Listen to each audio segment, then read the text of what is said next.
Now that we've seen the Taylor Hall trade take place, who might be the next big names potentially on the move before the NHL trade deadline? We've got all the latest from Eliotte Friendman's latest 31 Thoughts column, plus where he also discusses the latest on Ilya Kovalchuk's potential new landing spots, as well as a potential Justin Williams return. We have all that and more coming up next.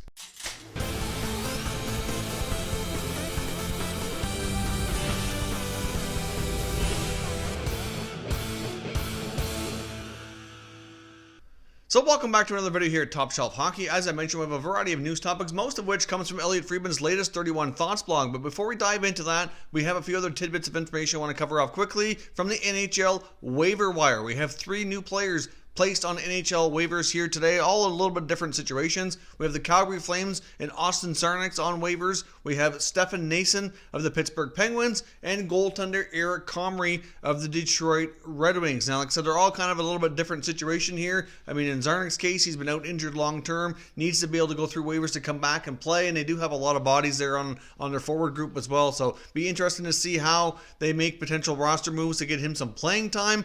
Plus, in Comrie's case, he was acquired by the Red Wings due to a shortage in goaltenders. Obviously, if they have guys that are able and healthy to return now, then he'll need to go down to their minor league affiliate in Grand Rapids, so he'll have to go through waivers in order to do that. And in the case of Stefan Noesen, he started the year with the Penguins on an American Hockey League deal, ended up doing very well, was a point per game player through 22 games, signed an NHL contract for the purpose of being able to come up and play. He's got a few, I think 5 or 6 games under his belt now, and now they're willing to put him back down in the minor, so he needs waivers to do that. So all a little bit unique, different circumstances. We'll see if any of them get claimed. They're all pretty, unique, different kinds of players.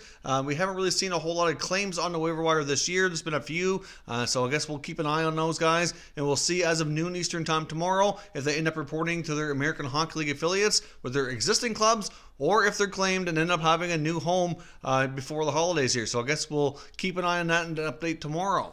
Now, as I mentioned in Eliotte Friendman's 31 Thoughts blog, which came out a few hours ago, there's a lot of tidbits and information involving some potential trades and some signings that we might be seeing here in the short term. Let's get started, first of all, with newly unrestricted free agent forward Ilya Kovalchuk, whose contract with the LA Kings was terminated. And as I mentioned yesterday, in case you're not aware, the Kings are still on the hook here for his cap hit. They do not lose that because it was a contract that was signed over the age of 35, but of course they don't have to pay him any longer in actual real dollars, and he's free to sign with any NHL club. Now, there's many NHL insiders, reporters, including Friedman, who have indicated that there's a few teams apparently expressing some pretty serious interest. The team that seems to be mentioned the most amongst all the different sources out there is the Boston Bruins. Of course, the Bruins were showing a lot of interest in Kovalchuk back in the offseason a couple of years ago before he signed with the LA Kings, so it'll be interesting to see what might be happening there. Now, it is being reported as well that Kovalchuk was likely, wanting to go to a contender because he really wants a chance at winning a Stanley Cup, and he seems to be okay with taking a contract either at or around the league minimum, so it's not going to cost teams very much. Of course, many teams were leery of trading for him because they didn't want to give up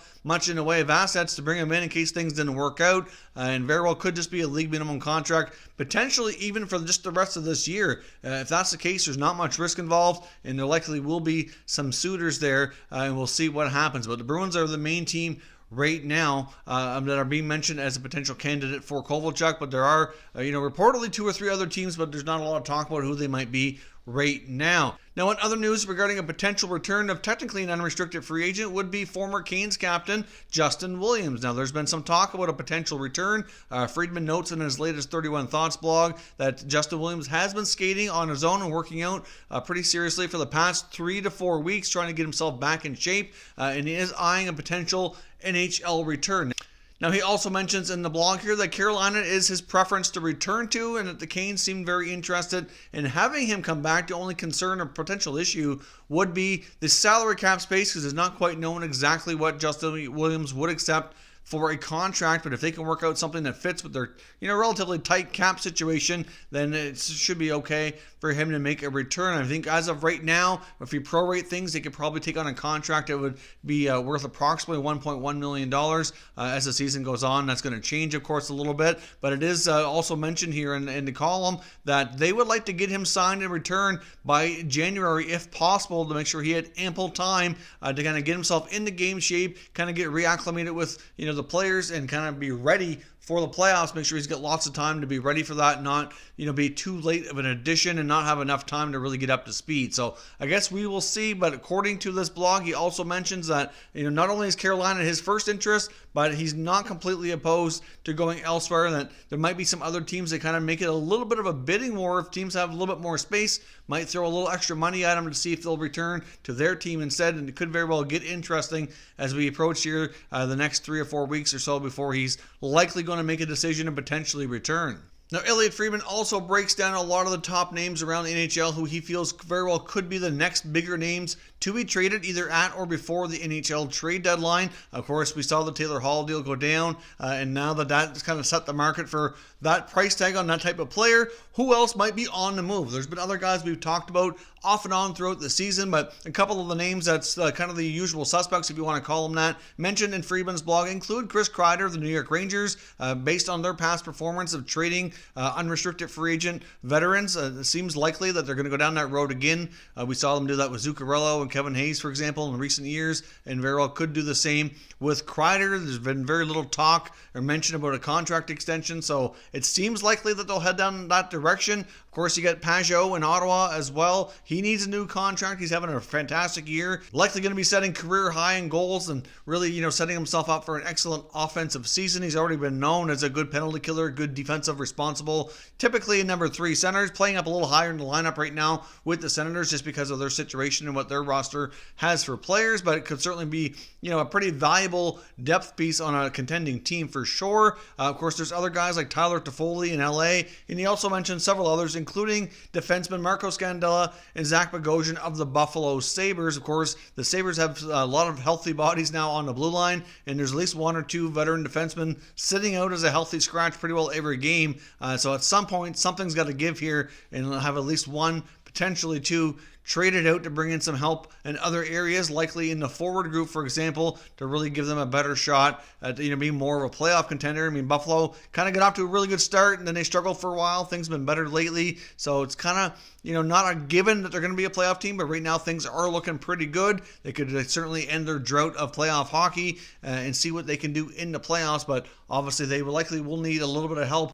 But the Sabres are likely going to be looking for some reinforcements to make sure that they have as good a shot as possible at making that happen. Now, as far as what teams could be acquiring some of these top players, well, a lot of them were talking about the Taylor Hall trade. Some of them had serious conversations with the Devils. Some of them were not as serious, but certainly most of the players I've mentioned here are all pretty well Eastern Conference players. So more than likely, you're going to see a lot of them possibly traded to the Western Conference. I mean, teams typically try to trade out of conference when possible instead of making their rivals stronger. So you get teams like the Avalanche, for example, and the Blues, who are both heavily rumored to be in having some fairly serious talks on the Taylor Hall front. Could be looking to some of these guys like Kreider, for example, or even Pajot. Would not be surprising if they inquired on the services of those 2 guys. You've also got the other teams in the Pacific Division, like the Calgary Flames, for example. Even the San Jose Sharks. I can't imagine Doug Wilson is going to let this season slip away here. He's got a lot of veterans that would like to see themselves win a cup before they retire. And obviously this team has been making the playoffs and having some good runs here.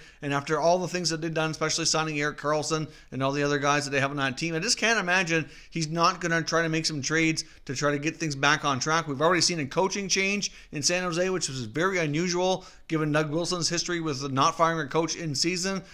So we'll see what happens. But now that we've seen a big deal go down for the Coyotes and to bolster their offense, they're already one of the top defensive teams in the league. I think that's likely going to put a little bit of pressure on many of their rivals in the Pacific Division to possibly make a move to strengthen themselves so that they don't fall too far behind. And the main team I'm thinking of in that regard would be the Sharks, because they're already lower in the standings, and it's just going to make it that much more difficult to make that happen. I mean, the Flames have been doing pretty well since their coaching change as well. I think they're in better shape. The Oilers are, kind of hard to say what kind of Holland's going to do in Edmonton. But the Avalanche and Blues, I can see them maybe adding some pretty good depth pieces, for example. I could see a Kreider or a Pajot being of interest to them. So we'll see how that goes. But obviously, we're likely going to see all kinds more trades. But according to Eliotte Friendman, these are the top names now that Taylor Hall's been moved to keep your eye on that will likely see the rumor mill pick up on and deals eventually take place here, likely between January leading into February's NHL trade deadline. So let me know what players you think are likely going to move before the deadline, and give me some mock trades down in the comments so we can discuss further. If you're new to the channel, consider subscribing and turning on your notifications so you don't miss any future content, and give this video a thumbs up if you enjoyed it as well. I'd appreciate it if you did. As always, thank you for watching, and I will catch you next time.